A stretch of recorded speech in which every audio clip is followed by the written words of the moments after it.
তো রাজ্যে আবারও শুরু হচ্ছে দুয়ারে সরকার ক্যাম্প, অর্থাৎ অষ্টম দুয়ারে সরকার ক্যাম্প কিন্তু রাজ্যে শুরু হচ্ছে। আর আপনারা যারা বিভিন্ন প্রকল্পে আবেদন করতে চাইছেন তারা কিন্তু এই দুয়ারে সরকার ক্যাম্পে আবেদন করতে পারবেন। পাশাপাশি এবারের দুয়ারে সরকার ক্যাম্পে কিন্তু নতুন কয়েকটি প্রকল্প রয়েছে যার বেনিফিট কিন্তু আপনারা পাবেন।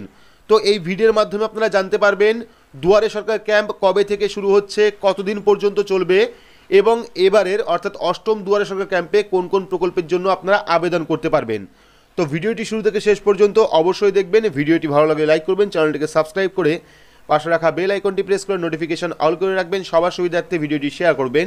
তো চলুন শুরু করি। তো এখানে আপনারা দেখতে পাচ্ছেন রাজ্যের প্রতিটি ব্লকে আবারও শুরু হচ্ছে দুয়ারে সরকার ক্যাম্প। তারিখ দেখে নিন। তো দেখে নেব তারিখ এবং কোন কোন প্রকল্পে আপনারা আবেদন করতে পারবেন অষ্টম দুয়ারে সরকার ক্যাম্পে, সেটাও আমরা দেখে নেব। তো দেখতে পাচ্ছেন আবারও রাজ্যে শুরু হচ্ছে দুয়ারে সরকার ক্যাম্প। সব কিছু ঠিকঠাক থাকলে আগামী 15ই ডিসেম্বর রাজ্যে কিন্তু এই কর্মসূচি শুরু করা হবে, অর্থাৎ 15ই ডিসেম্বর থেকে কিন্তু রাজ্যে দুয়ারে সরকার ক্যাম্প শুরু হবে। তো আর এই ক্যাম্প চলবে 15ই জানুয়ারি পর্যন্ত। বিভিন্ন জেলায় জেলাশাসকদের সঙ্গে বৈঠকে এমনটাই জানিয়েছেন রাজ্যের মুখ্য সচিব, অর্থাৎ 15ই জানুয়ারি পর্যন্ত কিন্তু এই ক্যাম্প চলবে। 15ই ডিসেম্বর থেকে 15ই জানুয়ারি পর্যন্ত কিন্তু এই দুয়ারে সরকার ক্যাম্প চলবে। আগের মতোই এবারও দুয়ারে সরকার শিবিরে গিয়ে রাজ্য সরকারের বিভিন্ন আর্থসামাজিক প্রকল্প ও পরিষেবা পাওয়ার জন্য আবেদন করতে পারবেন রাজ্যের বাসিন্দারা। আগামী বছরই লোকসভা নির্বাচন, তার আগেই সম্ভবত এটাই শেষ দুয়ারে সরকার শিবির হবে। কোভিডের সময় থেকে মুখ্যমন্ত্রী মমতা বন্দ্যোপাধ্যায় বাংলার মানুষের কাছে রাজ্য সরকারের নানা সামাজিক প্রকল্প ও পরিষেবা পৌঁছে দিতে এই কর্মসূচি শুরু করেছিলেন।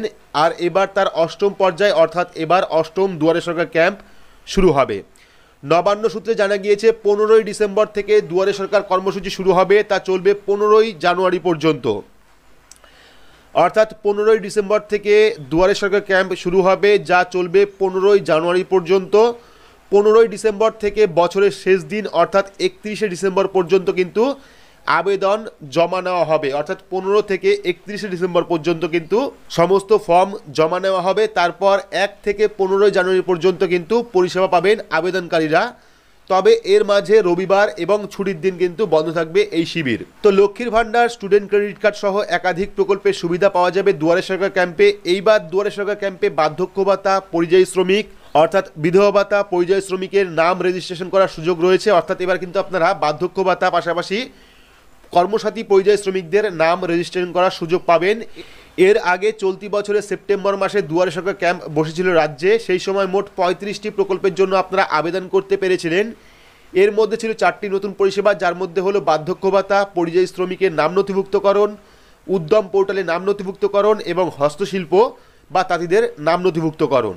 সপ্তম পর্যায়ের এই শিবিরের জন্য 17টি পৃথক নোডাল বিভাগ গঠন করা হয়েছিল, যার প্রথম 6 পর্বে প্রায় 9 কোটিরও বেশি মানুষ আবেদন করেন দুয়ারে সরকার শিবিরে। তার মধ্যে কিন্তু 7.20 কোটি মানুষ পরিষেবা পেয়েছে। অর্থাৎ বুঝতেই পেরেছেন যে আগামী 15ই ডিসেম্বর থেকে 15ই জানুয়ারি পর্যন্ত কিন্তু দুয়ারে সরকার ক্যাম্প চলবে। আর এবারের দুয়ারে সরকার ক্যাম্পে কিন্তু আপনারা বৃদ্ধ ভাতা, বিধবা ভাতা, প্রতিবন্ধী ভাতা, এমনকি স্টুডেন্ট ক্রেডিট কার্ড, লক্ষ্মীর ভাণ্ডার এমন 35টি প্রকল্পের জন্য আবেদন করতে পারবেন। 15 থেকে 30 তারিখ পর্যন্ত 15 থেকে 31 তারিখ পর্যন্ত কিন্তু আপনারা বিভিন্ন প্রকল্পের ফর্ম জমা করতে পারবেন এবং 1 থেকে 15 জানুয়ারি পর্যন্ত কিন্তু বিভিন্ন পরিষেবা আপনাদের দেওয়া হবে। তো আশা করছি বুঝতেই পেরেছেন অষ্টম দুয়ারে সরকার ক্যাম্প কিন্তু 15ই ডিসেম্বর থেকে শুরু হচ্ছে। আপনারা যারা যারা বিভিন্ন প্রকল্পে আবেদন করতে চাইছেন তারা কিন্তু এই দুয়ারে সরকার ক্যাম্পে আবেদন করতে পারেন।